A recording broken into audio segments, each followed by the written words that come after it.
This is Brad A. Milford with the Unlimited Business Wisdom Podcast, where leaders, seasoned entrepreneurs, and business owners share their wisdom. It's straight to the point to respect people's time, and because we know knowledge and wisdom turn to business possibility, and possibility mixed with support and action become reality.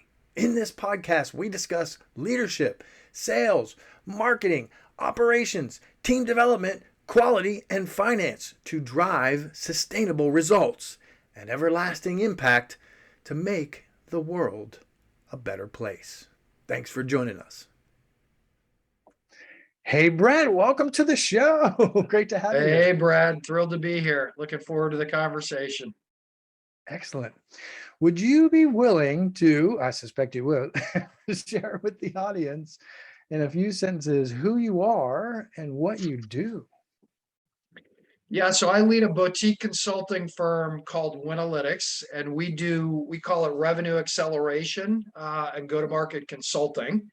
We do a lot of work with sales team, but in the current buyer environment, if your sales strategy is not directly connected to your marketing, prospecting, and customer success strategy, you're doing something wrong because you're making it about you rather than about your buyers. So our secret sauce is helping people move from product-driven selling, me, my company, my successes, how great I am, all my product awards, to what we call authentic conversations, which always just comes back to your buyer or customer why. Why are they talking to you? How can you make them more successful? That's the focus. That should be the focus of every buyer and customer conversation. Customer success people take themselves off the hook all the time saying, I don't sell. But even if you're working a customer, they're interested in your product because it helps them accomplish something. So find out what and help them do it better and help them find out what else it connects to. So always come back to your buyers' why, how you can make them more successful. I love this conversation very much. Good. I've looked at your website. Man, this is our first actual meeting, but we've communicated a little bit. I looked at your website, and this is such an important conversation, Brent. So I'm really looking forward to diving in here a little bit more into how you do that and the value in that and all that. It's crazy how we get, I mean, everybody's in this boat, right? So you get slammed with these cold pitches and, all this value stuff they say, like on LinkedIn and on every social media channel. So I'm looking forward to having a little bit more of a conversation around that. A very Awesome. needed conversation all around the world, no doubt. Yeah, no question. I mean, we're all suffering from information overload. So more stuff about you and your product is just more information. What we need to do is translate information into insight. And there's a lot of companies that hear that, or they listen to challenger selling or insight selling, and so they start pitching insights.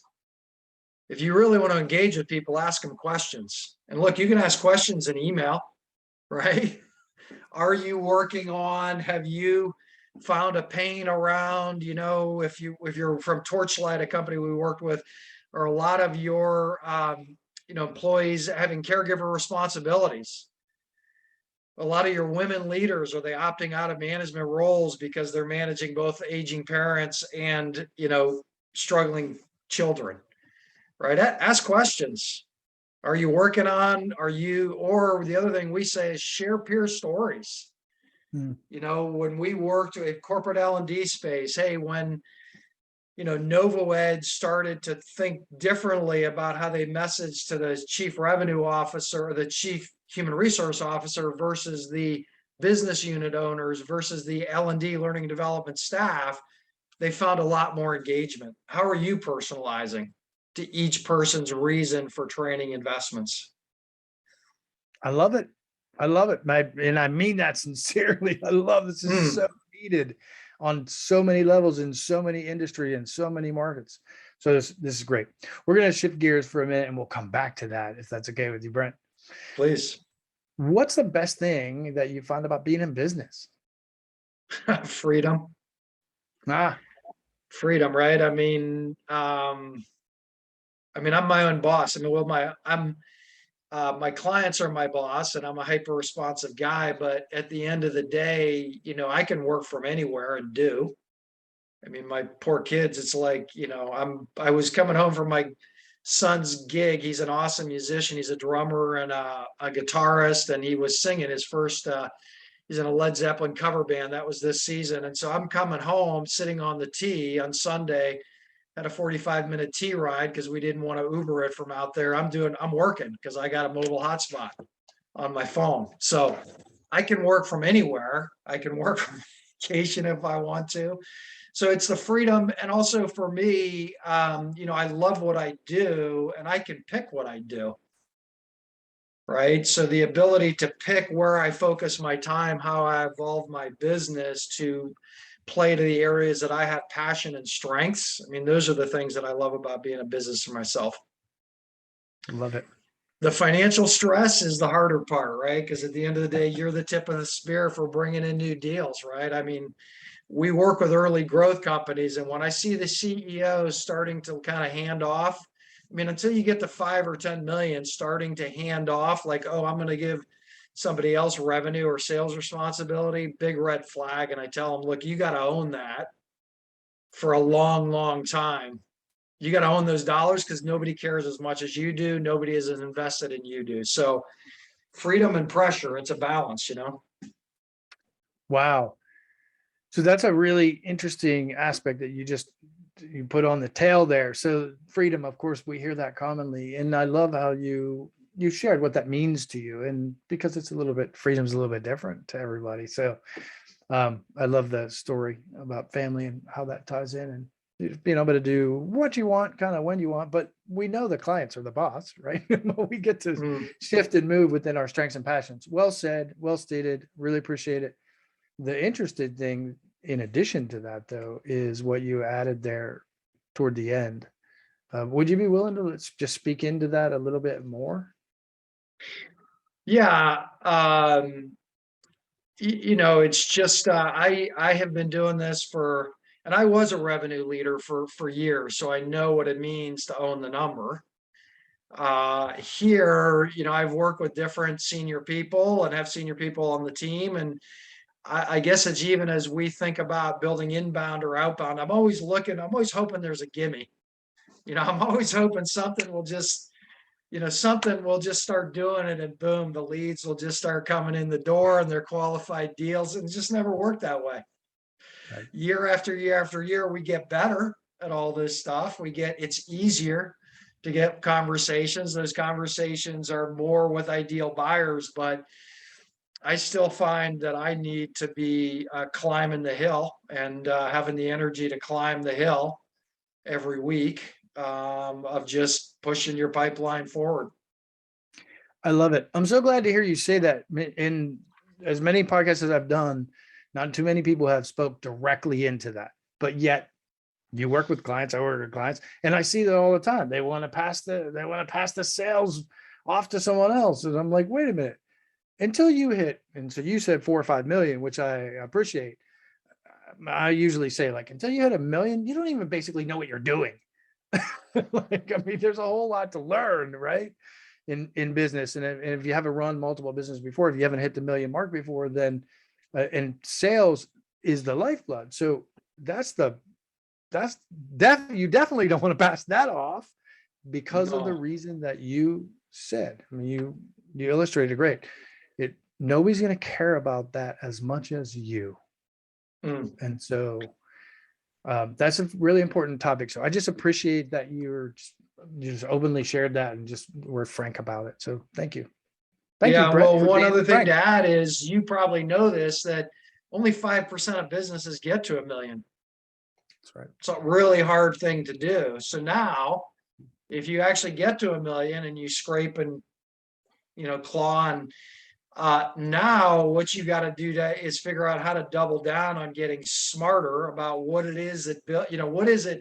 And this is where we are. We've been sort of at that 1 million, run rate for a couple of years, just optimizing our product. And we've now optimized the product. And now it's like, okay, is it Brent getting out to speak at conferences? Is it SEO? Is it inbound? We're going to experiment with all that stuff. What's the repeatable revenue model for us.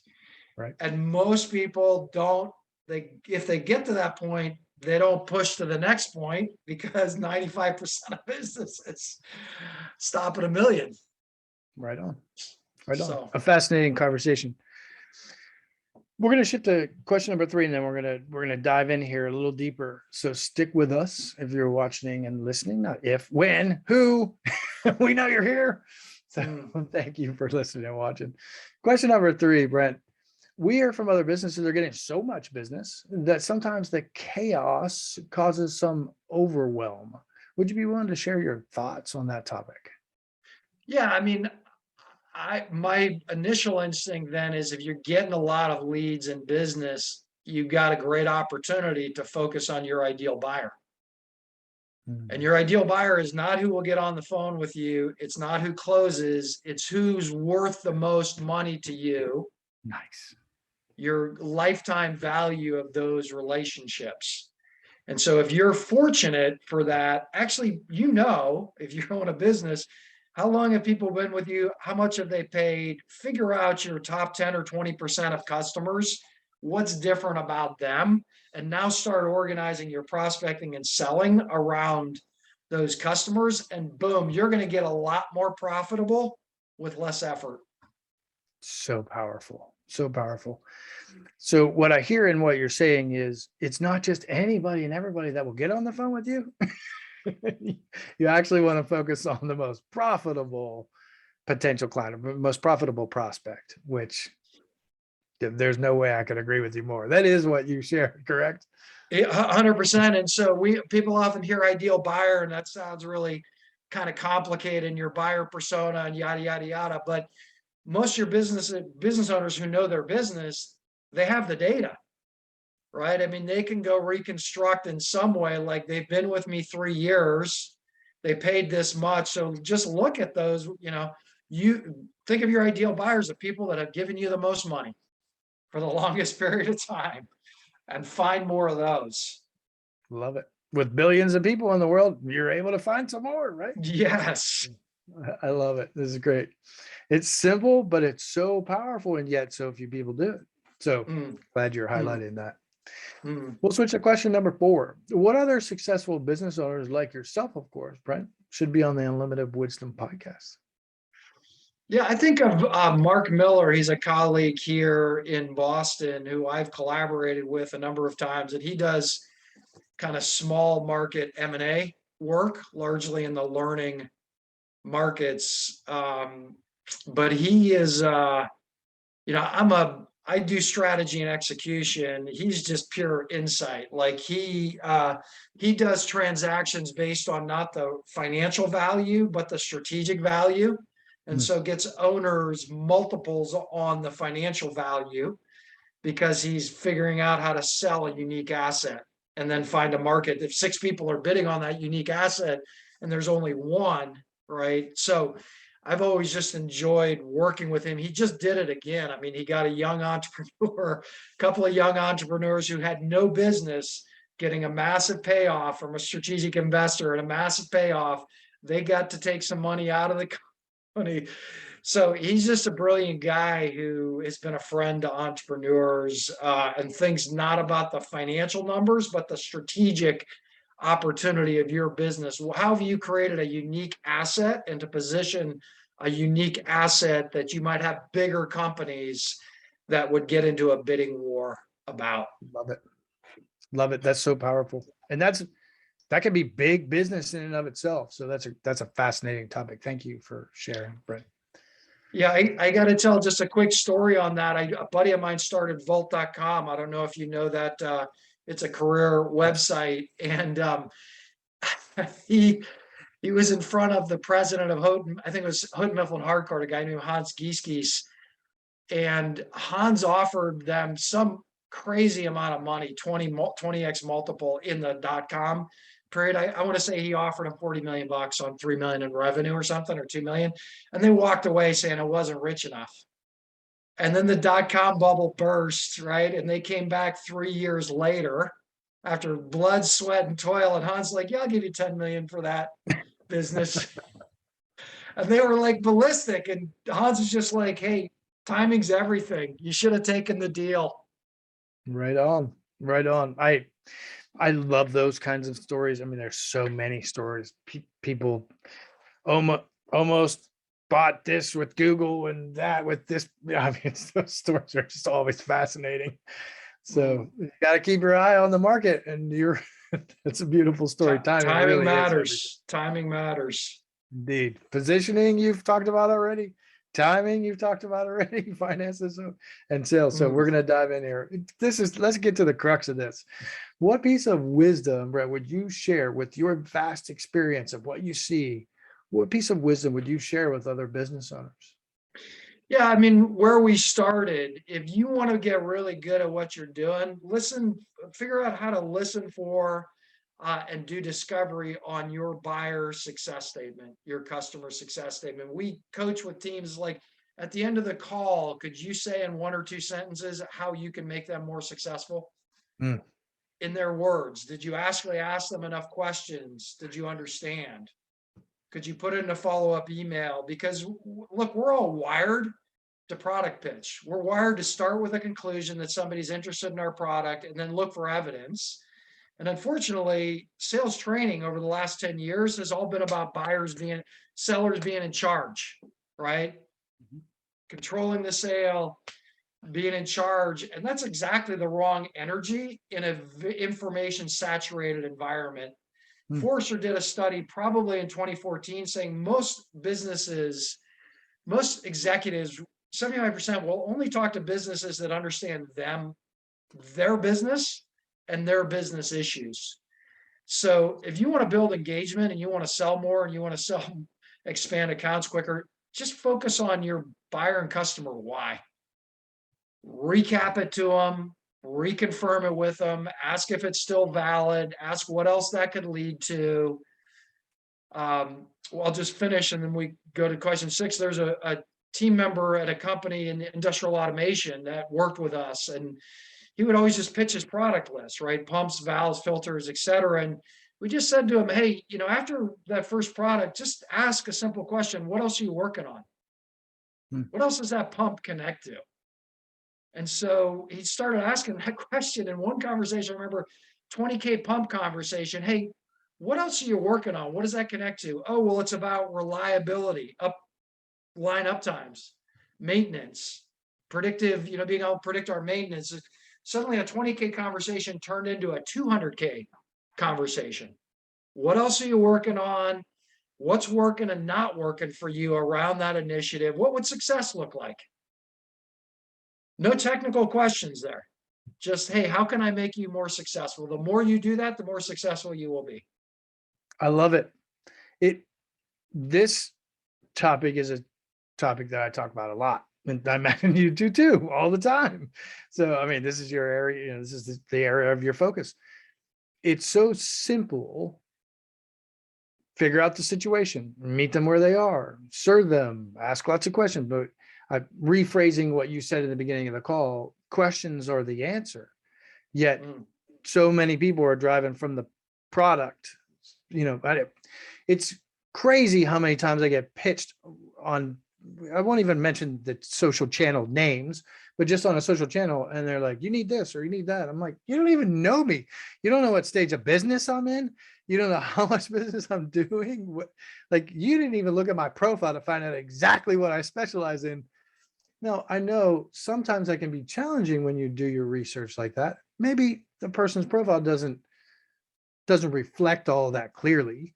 That's one side of things, but it's obvious when somebody doesn't do any research at all whatsoever. And you don't know me at all. How can you assume that I need the product that you're offering? It's really a silly waste of time. When I see it, I'm thinking, wow, your team is wasting an enormous amount of time, even if it's just I don't want to say even if it's an important VA or someone. I don't want to minimize that position. That's an important position, right? So even if it's a VA or something, it's still a waste of time and resources. So would you be willing to share? I know we got to keep it short on this brief podcast, but would you be willing to take that one step deeper based on what you're finding in the market? So one of the things I think is fascinating is when we're focusing on value driven, we're focused on service to the person, right? Getting to know each other and truly determining whether we can help them or whether we're going to refer them to someone else, right? That's part of what I hear you sharing. And then I think one of the challenges with that is, how do you move from cold to warm? So how do you get from cold to warm? So would you be willing to share some of your experience or, some wisdom that you have in that arena?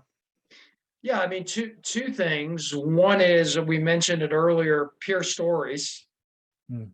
right? I don't have to necessarily work with you, but if I'm, again, to go back to the corporate L&D, if I work with a bunch of corporate L&D executives, CHROs, or people in L&D staff, I can share that work and the things that I hear them talking about, and are any of those relevant for you? So I think, thinking about leading with peer stories, or even just what are common outcomes you're seeing or common challenges you're seeing among your peers, is now you're putting yourself in a circle of peers, right? It's not me and you, it's us trying to solve this problem Nice. together, I think is one. The other thing we find works, and it's a little bit more labor intensive, but if you go to a conference and you just listen to the talks, or you listen to a podcast and you just little personalization postulate, right? About, hey, I was interested in the talk because, and then, you have to do that more than account-based marketing. You're probably going to take that message to 10 or 12 people, CEO, but then others, hey, I heard your CEO talk about this. I'm imagining that could be affecting your work in these ways. Is that something you're interested in talking about? So I find a lot fewer people consistently post on LinkedIn as for instance, a way of personalizing, but almost all CEOs are on webinars and talking. And so you can capture some snippets from that, which you can then take to their leadership team or to units or whatever. And it's like, okay, you're talking to me, talking to my company. And you can do the same thing if they have good business plans that are easy to digest, right? Or most university campuses have strategic plans. So it's just like, hey, I'm reading this as a priority for you. Is that still a priority for you? How's that affecting, how's the president's priority? How's the CEO's priority affecting your work? I love what you just shared there. It's actually brilliant. And so I want to highlight it and make sure, paraphrase it, then we'll switch to question number 6. Because what you said, so I'm familiar with it, but somebody watching or listening might not have grasped it in the way that you and I are more familiar with it, right? And it's brilliant because there are people that pay thousands and thousands and thousands of thousands, I kid you not, for marketing research based on what you just shared. So it's finding the snippets of what the people were saying within the company that you're targeting, and then rephrasing them back to them and asking them questions. Or are they interested in those things? It causes a person to say, you're speaking directly to me. Like it causes them to be literally attracted. Now, when we say attraction or magnetic, sometimes it just sounds like marketing language, but it's literally true in this case. When you speak someone's language to them, they say, Brent, you're speaking to me right now. So exactly brilliant. right. Exactly right. Yeah, you nailed it. It's brilliant. So back to the question, how do you move from cold to warm? That's the answer. You figure out their language and you speak to them in their language, not your language, their language, which is exactly. And I would just note those two levels, like sharing pure stories. You can do that at scale, right? Because I can pick a set of stories that I know are questions. I could pick 50 companies and 3 contacts. The other one, you can't really do it at scale. You have to be thinking more of, do I have an account-based motion where I could go to 6 or 8 or 10 people with the same message, and therefore it's worth investing in it. right. So people should think about that scale. But in both cases, you're speaking in language, their language or their peers' language. So basically they understand it. It's not about you and your product and your company. So powerful. Thank you so much. Mm. So I'm going to shift to the vacation question because I ask every guest about the vacation. But before I do, I've actually found you to be pretty humble in here. You got some amazing things going on, and what you focus on is really important in the market and is very needed. I mean, I'd like to say it's an underserved market, but it's such a wide, broad market. Everybody kind of needs to really get zeroed in to value-driven conversations. It's amazing to me. We're not in the 1970s anymore. Let's face it. I mean, come on, let's move. Let's evolve. Let's move ahead, right? And some people are aware of it. Those who are aware of it are very aware of it, but there's still many people who are not. So you are in an underserved market, believe it or not. Yeah, no, we're if you think of that crossing the chasm, Jeffrey Moore. I mean, it's been great. I've been doing it this way for 20 years, and I have a non-traditional. We didn't have time to cover that and don't need to, but I've been doing this way for 20 years, and it literally is the last 2 or 3 years that I feel like we're getting to the early majority. You know, it's like 20%. It's not 10 or 12%. It's like people know there's a problem, and we gotta shift. And so the appetite for what we do has grown a lot, even the last 12 to 18 months. But again, we spent a decade with this whole stuff about you're in charge, right? I mean, all these methodologies about micromanaging the steps in the buying process, sellers have been trained in the wrong way for a decade, and we got to unwind some of that. Agreed. Such an important conversation. So would you be willing to share some projects that you're working on right now, some initiatives, some campaigns that you're running right now, just with the audience? What are you mostly focused on delivering to your clients at the moment so that people know, hey, he's speaking to me right now? Yeah, I mean, we are, so the two things that we do a lot of work is how do you get your sales and your customer success team shifting from product-driven conversations to authentic conversations? How do you build the skills? How do you build the mindset to increase your deal velocity and honestly your account expansion velocity because you're having better conversations? That's one thing we focus a lot of time on. The other thing we focus a lot of time on is we talk about it as buyer personalization. It's building the right content. Our buyers at the end of the day, if they come to your website, they'd love to see the use case for their role in their sector, right? That's the best hit. They don't want you to, if you're a manufacturing company, you know, professional services isn't that interesting, right? Even if you're both in HR roles. So we are doing a lot of work on buyer personalization. How do you build content funnels or content pathways that really guide from the website into your prospecting cadences, into your calls, slides you're sharing, stories you're sharing. So the more and more you can personalize to what is their goal, what's their role, what sector are they in, the more energy and engagement you're going to get. Love it. I absolutely love that. Well stated. I congratulate you. Again, very needed in the market. So thank you. Shifting to our last question. I believe you do too, that we work to live, not live to work, right? So you mentioned freedom earlier. Would you be willing to share just the most fun vacation you've ever had, Brent? Sure, but I'm just going to say my wife might question your premise in my case. Reasonable enough.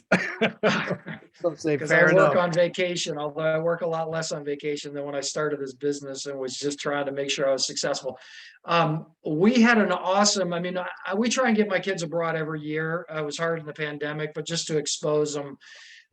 We've had a ton of awesome vacations. We were in Colombia and we were in Turks and Caicos and we're in London and France. But the trip that we had to Dublin and Belfast and Edinburgh this March was pretty awesome.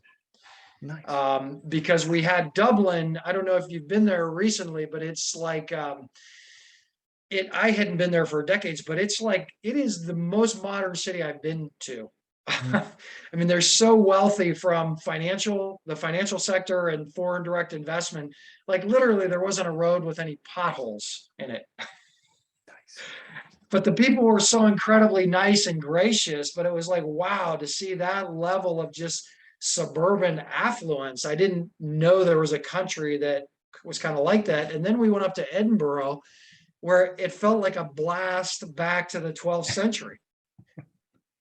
I mean, literally, you look around the skyline and like all of the, I don't even know what the kind of is it Gothic, or I don't know what the architecture, maybe it's Tudor or whatever it is, but every building has some kind of historic story. So that was awesome. And I mentioned my son, spent some time hiking with him. He and I took on a Scottish Highland. It was like literally in a quarter mile, we went up by 1,000 feet. And so just some beautiful, beautiful views, a great hike and some beautiful views. So that was an awesome trip. Great times. Great times. Actually, we ended on a working farm with cows and pigs. Nice. All just full circle, all over the place. Full circle. Full circle. And you can work from anywhere while you do it too. And you can work from anywhere. All you need is a hotspot. I love it. I love it. You took me back. I mean, being in Europe is amazing. Absolutely amazing. Just for the reasons you said. You're in a farm, you're on a mountain, you're at the ocean, you're in a building that was created in the like 985 or something. I mean, it's amazing. So I love that you enjoyed it. Brent, thanks for sharing. When somebody watches this, and they will, and they listen to this, and they will, and they say, I have to reach out. I need some help in that area. I've got to reach out to this guy. What's the best way for them to get in touch with you? Yeah, two things. I mean, they can email me personally or connect on LinkedIn. I'll respond to anybody. So you send me an email, I'll send you an email back, even if I'm not interested. But it's B.𝐾eLTner at Winalytics, WINALYTICS.com, and that'll probably be in the show notes. But you could also our book website is authenticitywins.com. Bring you right to our book website. And, people, if they're interested, best way to learn about us, order the book from Amazon. Read it. You can download an excerpt for free just to get a feel of some of the things we're talking about right from that book website. So I would encourage those. I mean, download the excerpt. If you're interested, order the book. Reach out to me if you have a question. I'm happy to dialogue. I love to learn about this stuff every day. There's nothing I like to talk about more than go-to-market strategy. Love it. You and I both, my friend, you and I both. So I love this conversation. Awesome. Thank you very much. And very clear steps. So I want to encourage, if you're listening and watching, do something that's different. Don't just listen and watch. Actually do. So the links will be down below, but do exactly what he recommended. Go download the free excerpt, buy the book, dive in a little bit, then reach out and have a conversation. It will, when you actually take action, it changes everything you do. So I want to encourage you to do so. So thanks for listening and watching. And Brent, thank you for taking a chunk out of your day to be here to provide value for people. So I really appreciate that. And I celebrate you for that. So thank you. Yeah, no, great questions. You're a great host, Brad. So I appreciate the time. Enjoyed the conversation. Thank you very much. My pleasure. This is Brad A. Milford with the Unlimited Business Wisdom Podcast, where leaders, seasoned entrepreneurs, and business owners share their wisdom. If you're looking for more on leadership, sales, marketing, or operations to drive team development, higher quality, and high-level sustainable profits, we encourage you to join the Built for Brilliance community on Facebook or reach out to us about one of our mastermind groups, coaching or consulting, or even fractional COO services. You can reach us at buildbrilliance.net/contact. We thank you for listening, for sharing the show, and appreciate your rating and reviews, as this makes more shows possible. Thanks for joining us.